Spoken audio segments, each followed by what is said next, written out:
Un saludo cordial, hermanos, ¿cómo están? Qué bueno poder reunirnos otra vez, retomando un estudio que había quedado pendiente, pero bueno, la idea es en este momento proseguir con este estudio que es muy bonito y sé que va a ser muy enriquecedor. Y en el capítulo anterior habíamos hablado de Mateo 1, un, uh, un texto que nos hablaba de la llegada del Rey de Reyes. Hablábamos de cómo este libro fue escrito para judíos. De hecho, por esta razón, algunos de los matices que tiene el libro se enfocan en cosas que son muy puntuales para que el lector pueda comprender que el Señor Jesús venía de una genealogía de Abraham, directa de Abraham, que era ese rey prometido, que era ese rey que el Señor eh, había establecido como su Salvador. Por eso el libro tiene esa connotación y en los estudios o en algunas de las Biblias que manejan una, algún tipo de comentario, se hace esta apreciación. Hoy vamos a hablar del capítulo 2. El capítulo 2 es un texto al que le di un título llamado Un rey menospreciado. Y vamos a ver algunas cosas que son importantes de este tema. Entonces, eh, Jesús nace en medio de un contexto social difícil, en Belén. Belén era una pequeña villa insignificante para muchos hombres, pero relevante para el propósito de Dios. Y anunciado desde Miqueas 5, que dice, pero tú, Belén Éfrata, aunque eras pequeña entre las familias de Judá, de ti saldrá el que ha de ser gobernante en Israel. Y sus orígenes son desde tiempos antiguos, desde los días de la eternidad. Si nos damos cuenta, este anuncio, esta profecía, da algunos matices. El primero que podemos ver es que Belén es referenciada como una villa pequeña, como un lugar insignificante y de pronto más adelante vamos a desarrollar un poquito más esta connotación. Pero sí se habla de que es allí donde va a surgir un gobernante en Israel. Pero dice, y sus orígenes son desde tiempos antiguos, desde los días de la eternidad, que ya habla no de cualquier rey o cualquier gobernante, sino uno que es eterno, uno que tiene una connotación divina, que no es de origen humano común y corriente, sino que es un enviado directamente del Señor. Bueno, además la ocupación romana, típica del contexto en el que se vivía en ese momento, y Belén, pues no estaba distante de esa ocupación, ¿no? Estaba bajo el régimen de Herodes. ¿Quién era Herodes? Un gobernante cruel. Sin embargo, a pesar de su crueldad, era un hombre astuto. Se escribe de él en la palabra y en algunos de los escritos de historiadores, que reconstruyó el templo para ganarse el favor y la simpatía de los judíos.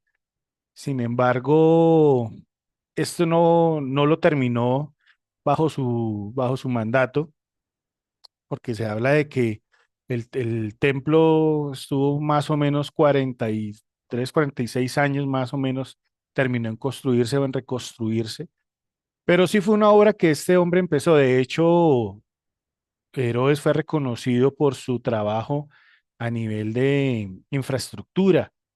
Fue un hombre que se enfocó mucho en darle al pueblo y en los lugares que gobernó, especialmente allí, eh, ese tipo de obras. Y pues para ganarse el favor de los judíos, de alguna manera les dio o les hizo este favor, ¿no?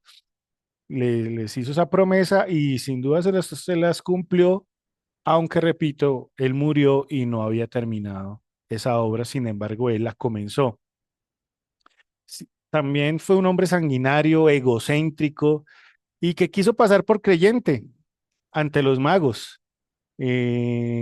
Cuando estos magos de Oriente que dice la palabra en Mateo 2 que llegaron a, allí a Belén buscando al rey que iba a nacer por la estrella que estaban siguiendo, pues fue algo que alteró enormemente a Herodes.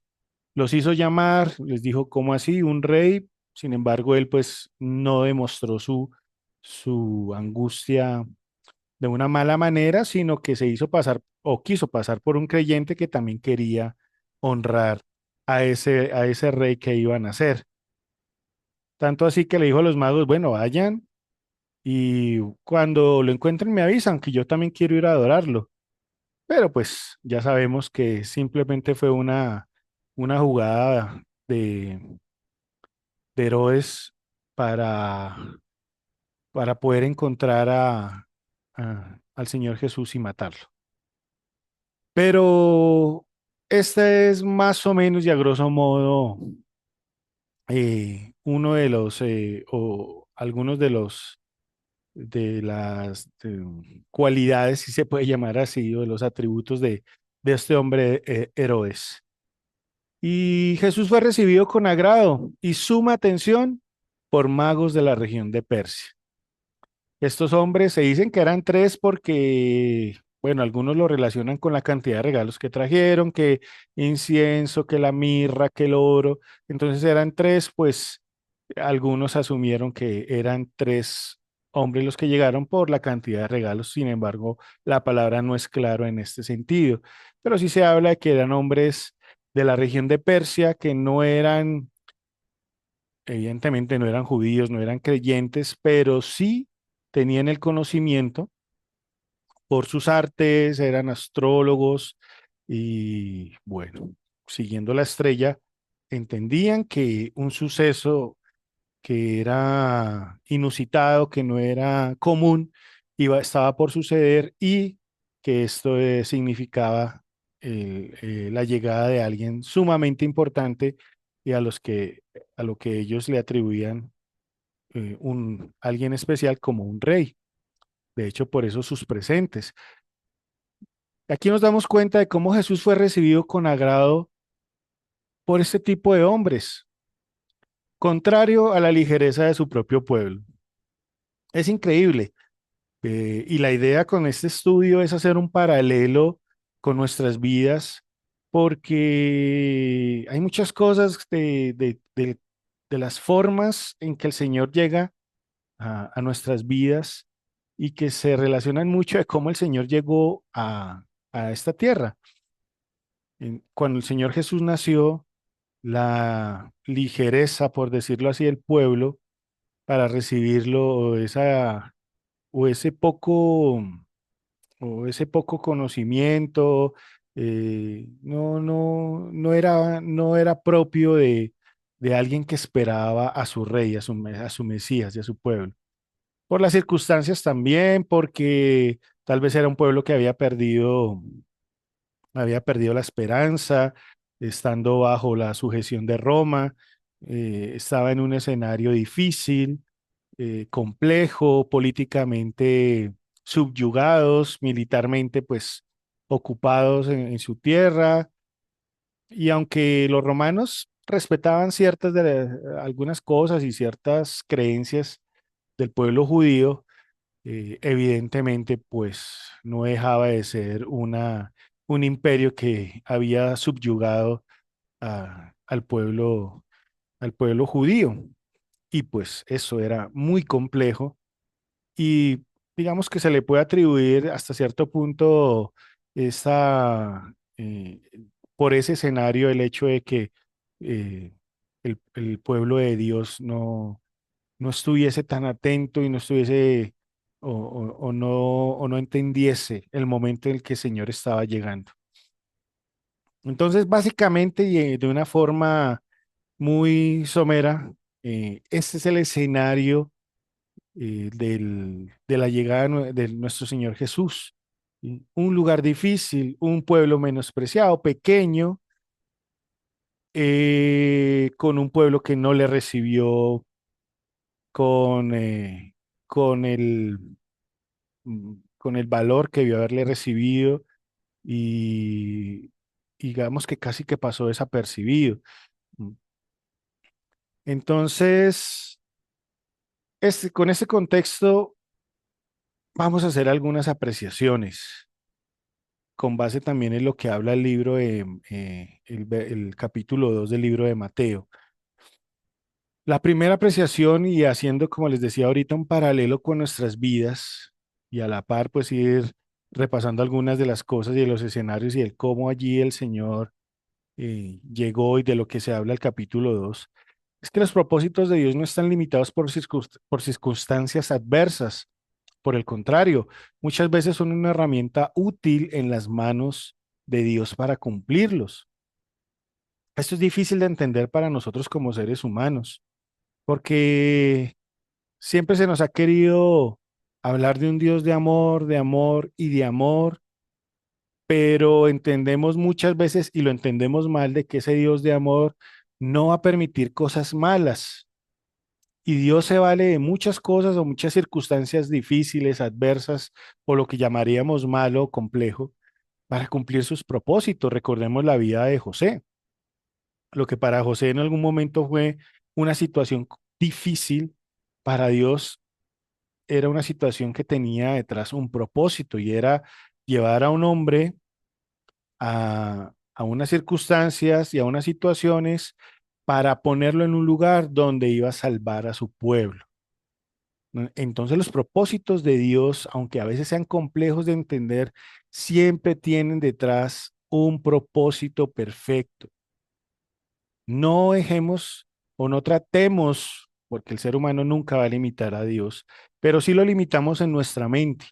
Entonces no lo limitemos, no limitemos al Señor por las circunstancias. No, es que Señor, ¿qué puedes hacer? No, Señor mío, es que esto es tan difícil, tan complejo. ¿O por qué permites esto, Señor mío, si es que yo te sirvo?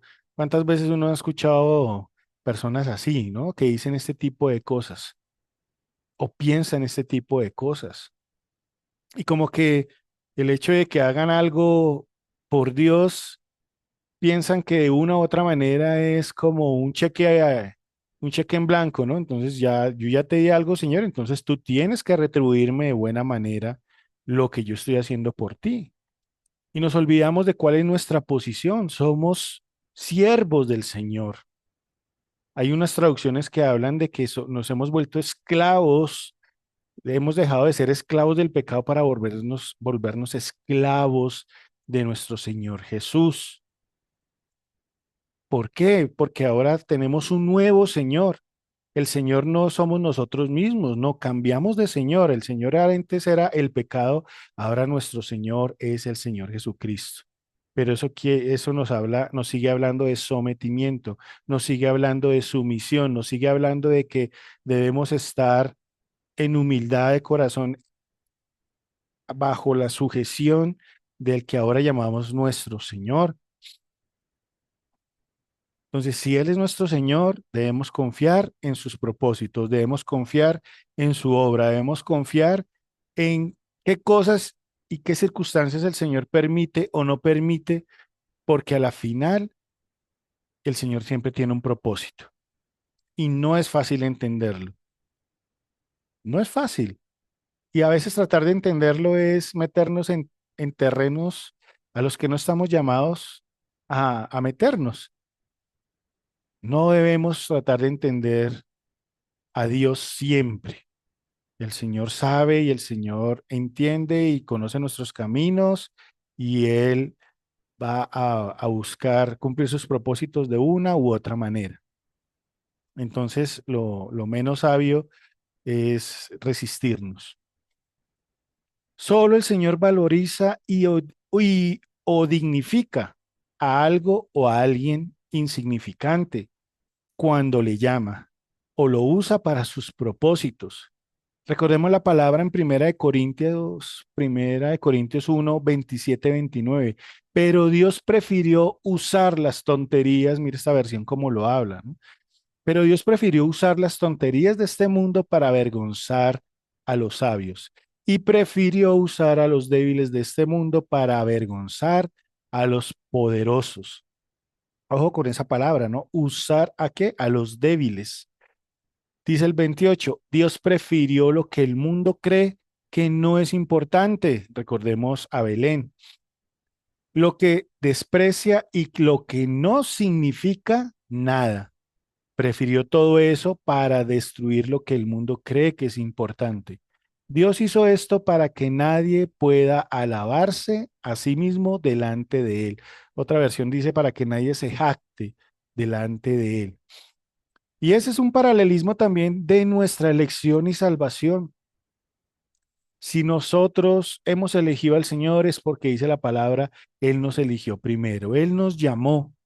Nosotros no le estábamos buscando y si en un momento decidimos elegirlo fue porque tal vez por circunstancias adversas, por situaciones difíciles que Él permitió en nuestras vidas y desafortunadamente, tristemente, esa es la manera en que nosotros eh, atendemos a el llamado del Señor en medio de una situación adversa. Entonces, ¿qué hizo el Señor?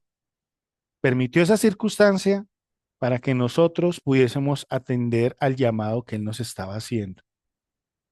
Pero fue Él quien nos buscó, nosotros no le buscamos a Él. Y si ahora lo buscamos es porque Él nos buscó primero.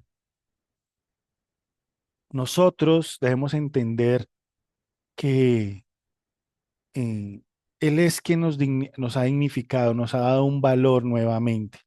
¿Por qué? Porque tal vez ante el mundo nosotros habíamos perdido ese valor, éramos insignificantes, porque habíamos tal vez sido despreciados, como dice aquí esta versión en Primera de Corintios, lo que desprecia, lo que no significa nada. Prefirió todo eso para destruir lo que el mundo cree que es importante. Entonces aquí dos cosas que son, que es bueno tener, de las que hay que tener claridad. Primero, que no debemos jactarnos. ¿Por qué? Porque Él nos ha llamado, porque Él permitió las circunstancias, porque Él nos ha tratado con nosotros para que nosotros lo podamos elegir a Él, para que podamos caminar con Él. Y que en nosotros no hay nada que podamos, en lo que podamos también jactarnos, porque creamos que es nuestra experiencia, que son nuestras palabras, que es nuestra forma de ser, que es nuestro denuedo, son nuestras capacidades humanas o nuestras capacidades económicas. No, el Señor nos lleva a ese punto de sumisión en el que nos dice, no se crean nada. Si tienen valor, lo tienen por mí, porque yo les he dado valor. Seguramente si el Señor no hubiese nacido en Belén, ¿quién hablaría de Belén? ¿Quién? Pero Miqueas, como dice el libro de Miqueas, Belén, tú eres una de las más insignificantes. ¿Sí? Lo más insignificante eres tú. ¿Sí? Entre las familias de Judá, dice ahí, poco valor, pero vas a ser importante, vas a ser reconocida como el lugar donde se erigió, se levantó un rey, y no cualquier rey, sino un rey que tiene orígenes eternos, es decir, que nunca fue creado, es decir, que siempre ha permanecido, siempre ha estado y estará. Ese es el Señor al que nosotros servimos, el que engrandece, pero también el que humilla, porque así como engrandece al que nada es, también humilla al que se cree algo, porque aquí el Señor lo dice en Primera de Corintios, y lo hizo y prefirió hacer todo esto ¿para qué? Para destruir lo que para el mundo es importante. No debemos tener por importante aquello que el mundo cree importante. Estamos en una época donde debemos ser cuidadosos con lo que tenemos en el primer lugar en nuestro corazón. y no puede ser aquello que el mundo tiene también en primer lugar. No, nosotros no tenemos nuestra esperanza puesta en hombres, en filosofías, en políticas, o en políticos, o en políticas de aquellos políticos, o en otras cosas, o en nuestras propias capacidades. Para el mundo eso es importante. Por eso, si ustedes ven hoy, incluso la predicación en muchos lugares y la exaltación al hombre está presente en muchas formas. Es que tú puedes, tú eres el dueño de tu destino, tú puedes hacerlo, tú lo vas a conseguir. ¿M? En ti está la fuerza, en ti está el poder. Y eso suena muy bien y es muy atractivo, pero en ninguna forma enaltece al Señor y dignifica al Señor, ni mucho menos reconoce a Dios como aquel que nos puede dar la fuerza, que nos da la capacidad, que nos da la vida. En el versículo 6 del capítulo en el segundo capítulo de Mateo, en el versículo 6, la profecía habla de que en Belén saldrá un guiador. Y esa es otra de las apreciaciones que hacemos acá. Un guiador que, bueno, vamos a leerlo para tener un poquito de claridad. Dice, y tú, Belén, de la tierra de Judá, no eres la más pequeña, lo que hablábamos ahorita, entre los príncipes de Judá, porque de ti saldrá un guiador que apacentará a mi pueblo Israel. Versículo 6. Un guiador que habla. ¿A qué se refiere un guiador? Aquel que ejerce un liderazgo. ¿Y qué va a hacer ese guiador? Dice, un guiador que apacentará a mi pueblo Israel. Y apacentar está relacionado con el cuidado. Es la llegada de alguien que, es ver aquí la llegada de alguien que provocó cambios radicales en la relación con Dios. Llegó un sacerdote, un guía que evocó una autoridad jamás vista hasta ese momento, que rompió esquemas religiosos, que dejó el tradicionalismo humano a un lado, restándole tanta importancia y empezó a acentuar más el ser que el parecer. ¿Quién eres delante de Dios?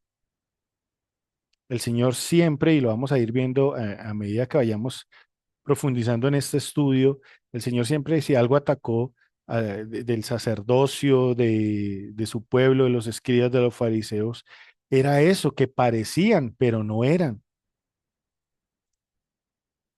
Porque fue un maestro íntegro de la ley, un hombre en el que no había falsedad, no había hipocresía, un hombre que protegió al pueblo y lo protegió por medio de qué?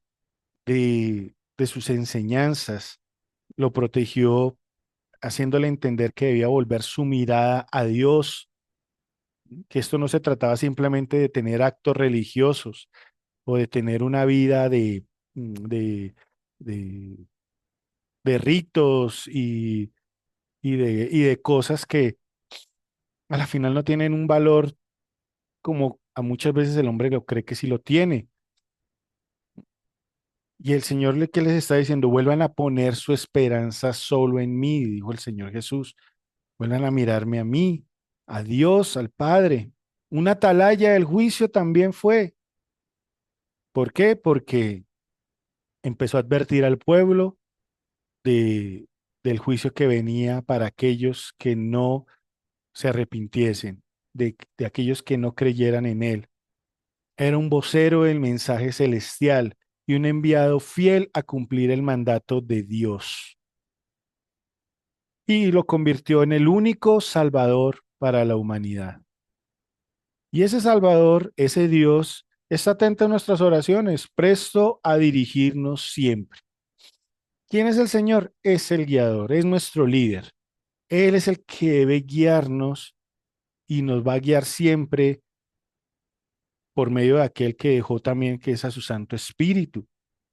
En ese momento, mientras Él llegó, cuando creció y tuvo sus discípulos, los guió. pero él dejó al guiador. ¿Por qué? Porque el Espíritu y el Señor Jesús son uno solo. Entonces él dejó al guiador que y por medio de su Santo Espíritu nos va a apacentar, nos va a cuidar. Y como le reiteraba ahorita, Él está atento a nuestras oraciones, presto a dirigirnos siempre. Y eso fue lo que le advirtió el profeta: de ti, Belén, va a salir un guiador, un apacentador. Y ese es el paralelo que hacemos con nuestras vidas. Cuando llega el Señor Jesús a nuestras vidas, eso es lo que ha llegado a nosotros, así como llegó en Belén. Ha llegado a nuestras vidas un guiador y un apacentador, un líder, un cuidador. La pregunta es, ¿nos está guiando o dejamos que Él nos guíe y permitimos que Él nos cuide? Muchas veces nosotros tomamos decisiones de una manera personal, de una manera propia, autónoma, pero debemos dejar que el Señor sea nuestro guía, nuestro apacentador.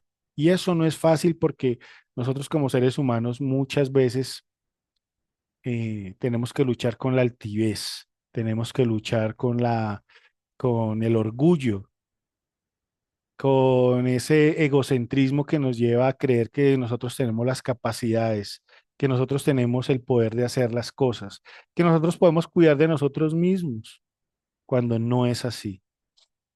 Y lo peor de todo, creemos que no necesitamos un Salvador.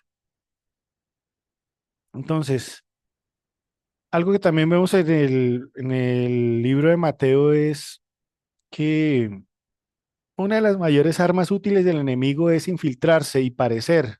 Recordemos a Herodes, ¿no? Vayan, yo hoy quiero orar quiero, perdón, adorar también a ese rey. ¿M? Y aquí vemos un hombre creyendo, haciéndose pasar por creyente o haciéndose pasar por espiritual, pero a la final que busca es destruir los planes de Dios. Mostrarse abiertamente como enemigo es algo que pocas veces sucede. Es algo que debemos también entender. El enemigo no se va a mostrar abiertamente como el enemigo. ¿Por qué? Porque es entendible, ¿no?, que si nosotros lo identificamos como enemigo, nos vamos a oponer, nos vamos a resistir. Y algo que ha sucedido en la iglesia en este tiempo, en la iglesia del Señor, es eso, que uno de los mayores éxitos del enemigo es que él se ha infiltrado. Él ha querido hacerse pasar por creyente, por espiritual. Por eso ha querido introducir, como dice la palabra, herejías encubiertas, enseñanzas que nos distancian de Dios, que ponen en el centro de la vida al hombre y sacan del centro de la vida a Dios. Por eso debemos tener cuidado, por eso debemos dejar que Él, como les decía ahorita, sea un guiador a través de su palabra. En su palabra tenemos la palabra profética más segura, a la cual haríamos bien en estar atentos.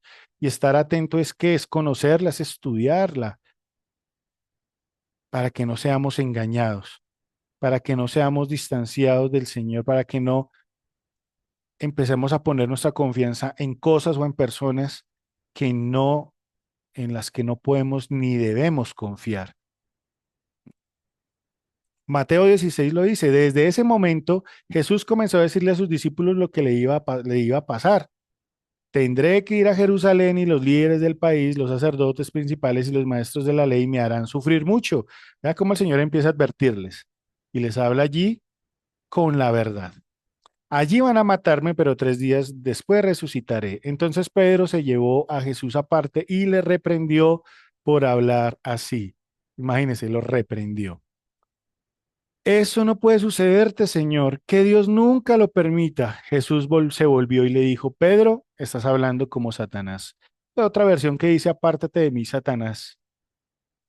Pero esta versión me llama mucho la atención porque es como mucho más enfocada en en el mensaje que quería transmitirle en ese momento a Pedro.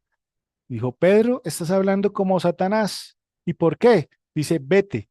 Tú no entiendes los planes de Dios y me estás pidiendo que los desobedezca. Reprender o aceptar los planes del Señor. Eso no es sencillo. Recordemos al fariseo Gamaliel en Hechos 5, ¿no? Cuando le dijo a la comitiva allí que estaban acusando a los discípulos del Señor Jesús y los hizo salir un momento y les dijo, vea, si esto no es de Dios, esto se va a desvanecer, pero si es de Dios, va a permanecer y va a prevalecer. Y si va a prevalecer, ustedes de pronto se van a encontrar peleando contra Dios. En nuestra vida cristiana vamos a encontrar muchas veces situaciones, circunstancias, cosas que tal vez no sean fáciles de asimilar, pero no porque sean difíciles de asimilar, no vayamos a creer que no es algo que Dios no ha permitido. Y a veces queremos reprender los planes del Señor. Y cuando el Señor le explicó aquí a su pueblo, a sus discípulos, le dijo, es necesario que yo muera, que resucite. Ellos no lo entendían y aún así, incluso Pedro se atrevió a reprender al Señor. Pero debemos ser como dice Santiago, ¿no? Que si queremos hacer planes, si queremos hacer algo, si queremos entender mejor, orar y decirle, Señor, si tú quieres, haremos esto, haremos aquello. Señor, esto está dentro de tus propósitos, antes de estar reprendiendo y reprendiendo y encontrarnos tal vez como le dijo Gamaliel, ustedes tal vez si se oponen van a encontrarse peleando contra Dios. Y recordemos que detrás de todo hay un propósito. Que sea fácil o difícil de asimilar, eso es otra cosa. ¿Mm? Pero eso es lo que Dios nos ha prometido, lo que el Señor Jesús nos habló y es algo que debemos hacer el paralelo con nuestras vidas.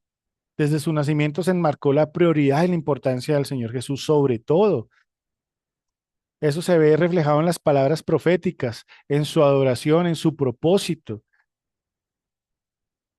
Incluso lo vemos en el verso allí, en Mateo 2, en el verso 11, en el versículo 13, en el 14 y en el 21, cuando se refiere, y vieron al niño y con su madre.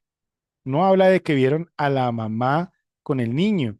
Esto parece insignificante, parece irrelevante, pero siempre se nombra normalmente a la primera persona que se nombre es a la más importante. Y allí la palabra le da esa connotación. Vieron al niño con su madre y estaba el niño con su madre. No dice estaba la madre con su niño, porque realmente lo importante es nuestro Señor Jesús. El verso 23 y ya para cerrar de pronto este breve estudio, se habla de Nazaret, que está muy ligado en algo con lo que hablábamos de Belén. Un pueblo de baja reputación. De hecho, si Belén era algo como insignificante, Nazaret aún peor. Porque dice la palabra que cuando José eh, salió de Egipto y trató de regresar allí a Belén, no regresó porque supo que uno de los hijos de Herodes estaba gobernando. Entonces, pues, dice la palabra que tuvo por temor, por miedo, se fue a la región de Nazaret. ¿Y qué era Nazaret? Un pueblo de baja reputación, lo que hablábamos ahorita, ¿no?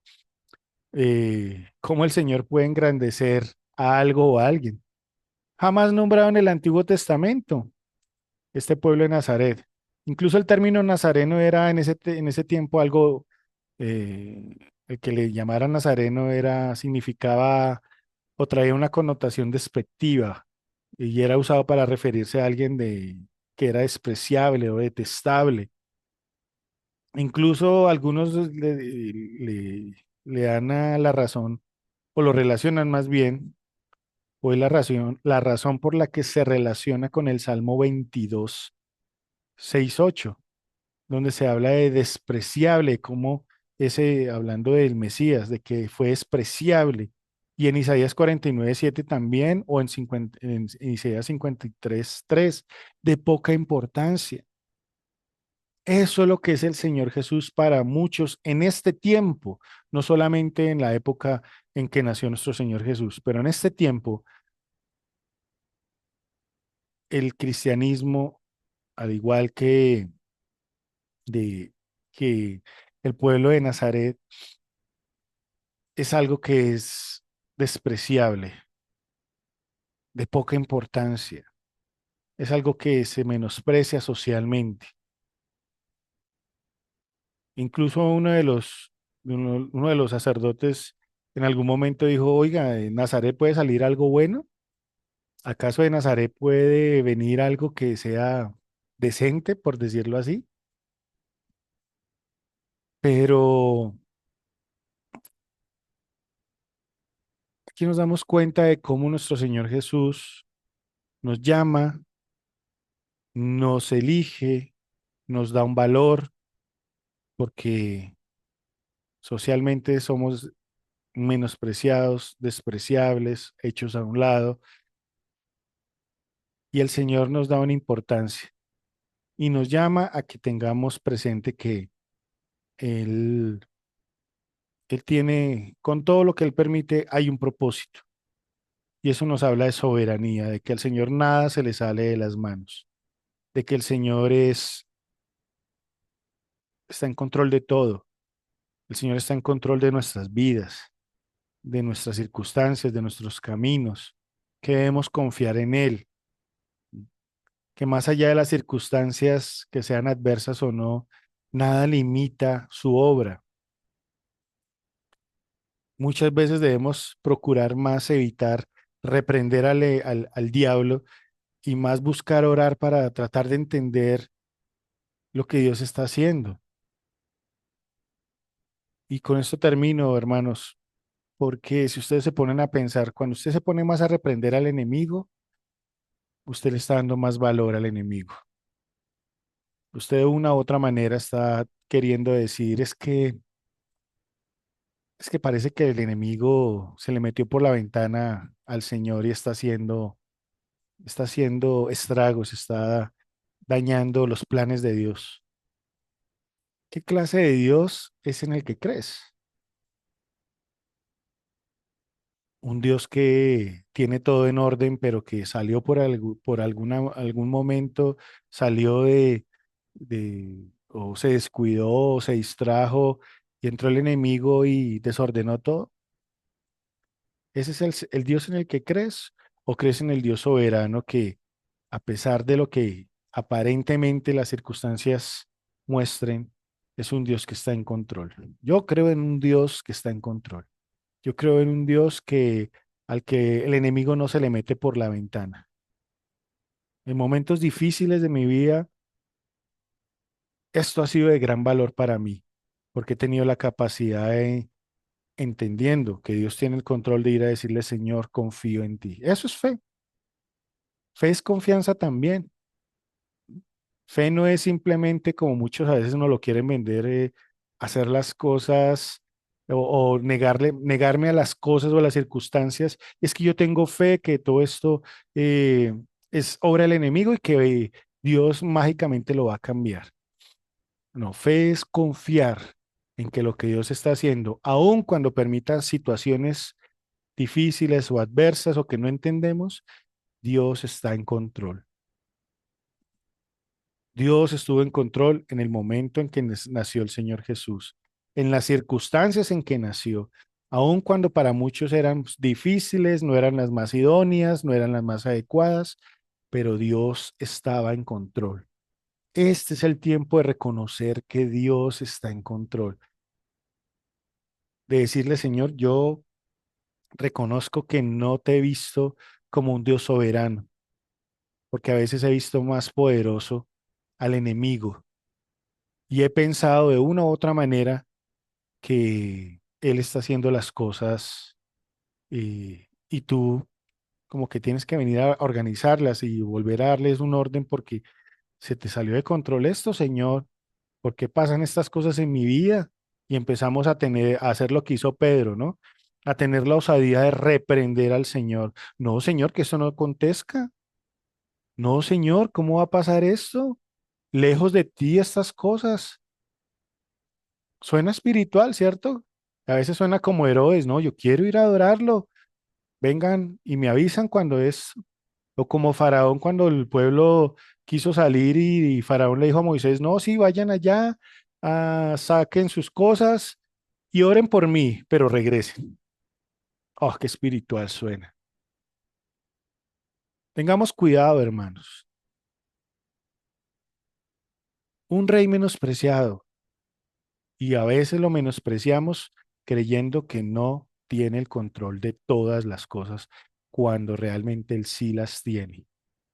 Pero parece que hoy para muchos cristianos parece que le están sirviendo a un Dios que se le sale todo de control. Que esta sea una reflexión. ¿Estamos menospreciando al Señor? ¿Estamos menospreciando al Rey? ¿Estamos menospreciando a Dios? ¿Estamos menospreciando su obra? ¿Estamos menospreciando su soberanía, su poder? ¿O realmente entendemos que Él está en control de todo? Cuando uno entiende que Él está en control de todo, créame, hermanos, que ahí empezamos a experimentar lo que Él nos prometió. Tomen su cruz y síganme, pero también vengan a mí los que están cargados y trabajados, yo los haré descansar. Nada mejor que saber que Él ahora tiene el control de todo. Él no nos llamó a que busquemos entender todo lo que Él hace. Él nos llamó a que confiemos en Él. Hagámoslo. Confiemos nuevamente en Él.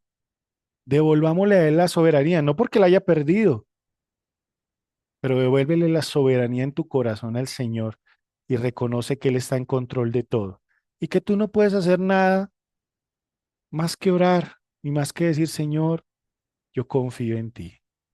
Por eso el Señor en su oración en el Getsemaní fue cuál: Señor, si es posible, pasa de mí esta copa, pero que no se haga mi voluntad sino la tuya. Y si hay que beber esta copa, pues hay que beberla, pero tú estás en control. Eso es reconocer a Dios como soberano. Eso es reconocerlo como el Todopoderoso. Por eso hoy tomamos un minuto ya para cerrar este pequeño estudio y orémosle al Señor. Y digámosle, Señor, yo hoy reconozco nuevamente que estás en control de todo, de todo, Señor mío, y que se has permitido circunstancias, situaciones que me han sido difíciles entender. Yo sé, Señor mío, que tú las has permitido con un propósito, que tal vez ahorita no entiendo, que tal vez ahorita para mí es complejo de asimilar o de entender de una manera total y tal vez nunca lo llegue a entender a plenitud, pero yo confío en ti, decido nuevamente volver a confiar en ti, decido nuevamente entender que fe no es simplemente de declarar que las cosas van a cambiar porque sí, que fe también significa confianza y eso implica confianza que tú estás haciendo lo que debes hacer, en que tú sabes por qué haces y por qué permites las cosas y que yo confío plenamente en el resultado, que yo confío plenamente en que me vas a llevar a buen puerto, que yo confío plenamente en que tú me vas a hacer cambiar aquello que necesito cambiar a través de esta situación. Por eso, Señor, yo te pido perdón, porque tal vez muchas veces también fui atrevido, fui osado y de una manera despectiva me dirigí a ti, reprendiendo, entre comillas, reprendiendo tus obras o las obras del enemigo, creyendo que eran del enemigo. Y tal vez hay obras del enemigo, pero que tú estás permitiendo con un propósito. Pero hoy yo decido descansar en ti. Hoy yo decido echar sobre ti esas cargas, esas luchas y decido descansar en tu soberanía. Esa soberanía que me habla de que tú tienes el control, Señor mío. Gracias. Gracias por tu palabra. Gracias, Señor mío, porque entiendo que cuando tú viviste esta tierra y naciste en medio de un pueblo insignificante y te fuiste a vivir a otro pueblo aún más insignificante como era Nazaret, tú pusiste estos pueblos en el mapa, tú les diste un valor que el hombre no podía darles, Señor mío. Y así mismo tú has hecho conmigo, Señor. Me has dado un valor que tal vez la sociedad no me va a dar nunca, que el mundo no me va a dar nunca, Señor mío, pero si soy valioso para ti, es lo más importante. Gracias, Señor. Te alabamos, te damos la gloria y la honra y te alabamos y te exaltamos porque digno eres. Gracias, Señor mío, por este tiempo y por tu palabra, en el nombre de Cristo Jesús y por el poder de tu Santo Espíritu. Gracias, Señor. Amén y amén.